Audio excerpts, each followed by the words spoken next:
నాకెందుకులే అని నా సినిమాలు నేను చేసుకుంటున్నా. ఎస్, అమరావతి విషయంలో శివాజీ ఎప్పుడైనా మాట్లాడతాడు, ఎప్పుడైనా ఏ పార్టీతో అయినా ఎదురెళ్ళి మాట్లాడతా. అది రైతుల కష్టం.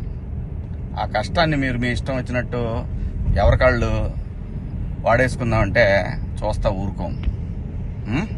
ఏంటి, నేను ఈ సినిమా రిలీజ్ ముందు ఇచ్చిన ఇంటర్వ్యూ మీ అందరికి చాలా ఇబ్బందిగా అనిపించింది కదా. నేను ఎప్పుడైనా మాడతా గురు, ఎవడికి భయపడను. మీలాగా ఆడెవడో ఇచ్చే పేటీఎం డబ్బుల కోసం నా బతుకు నడిస్తే చాలులే అని అనుకుని పోయే రకాన్ని కాదు నేను. అలాగైతే మీ అందరూ తెలుసోలేదు, నేనే ఒక వ్యవస్థను ఏర్పాటు చేయగలిగినోడిని నేను కాదు. ఈ బతుకిచ్చింది మనకి జనం, అది నాకైనా రాజకీయ నాయకులకైనా. మధ్యలో పేటీఎం గాళ్ళు ఉన్నారు చూసారా మీరు, మీ అందరూ ఈ సినిమాని ఆపగలరేమో, మీరు శివాజీని ఆపలేరుగా. ఏంటి, సినిమాని ఎలా ఆపగలరు మీరు? మొత్తానికి ట్వీట్లు వేసి ఇన్స్టాలో మీ ఇష్టం వచ్చినట్టు రెచ్చిపోయి సినిమాకి కొంతమంది ఇక్కడ రెగ్యులర్గా రివ్యూలు ఇచ్చే వాళ్ళతోటి రాపిచ్చేసి కింద కామెంట్లు పెట్టిచ్చేసి, ఒకడైతే వాడికి ఒక 100K సబ్స్క్రైబర్స్ ఉంటాడు. సినిమా రిలీజ్ కూడా కాల. ఆశ్చర్యపోయాను నేను, ఏంటి ఏదో తేడా కొడుతుంది అనుకున్నా. అయినా నేను కంప్లైంట్ ఇద్దాం అనుకున్నా, అయినా వద్దు పిల్లనాళ్ళు బాధపడటం.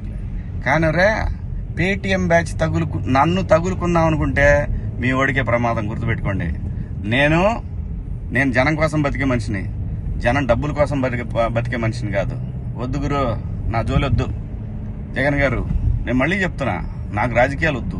నాకు కావాల్సింది, నేను అమరావతి రైతుల కోసం నిలబడ్డాను, జనం కోసం నిలబడతా. అది ఏ పార్టీ అయినా, అది మీరైనా ఇంకో పార్టీ అని ఎవరైనా సరే, ఎదురొస్తే జనానికి ఎదురొస్తే మాత్రం నేను నిలబడతా.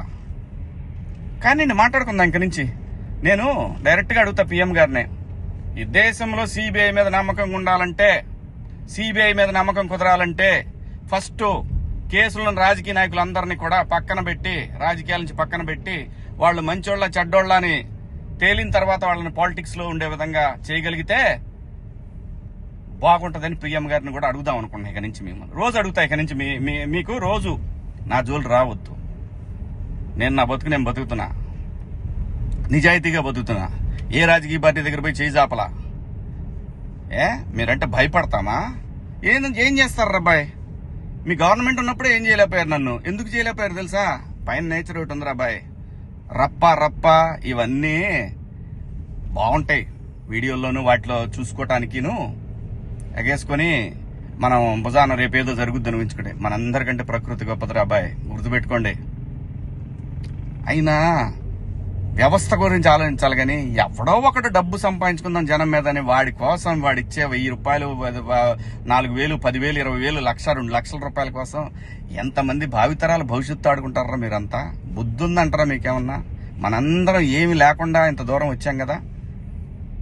మాట్లాడుకున్నారా బాయ్, రేపు నుంచి మాట్లాడదాం మీ నాయకుడి గురించి, మీ పేటీఎం బ్యాచ్ గురించి.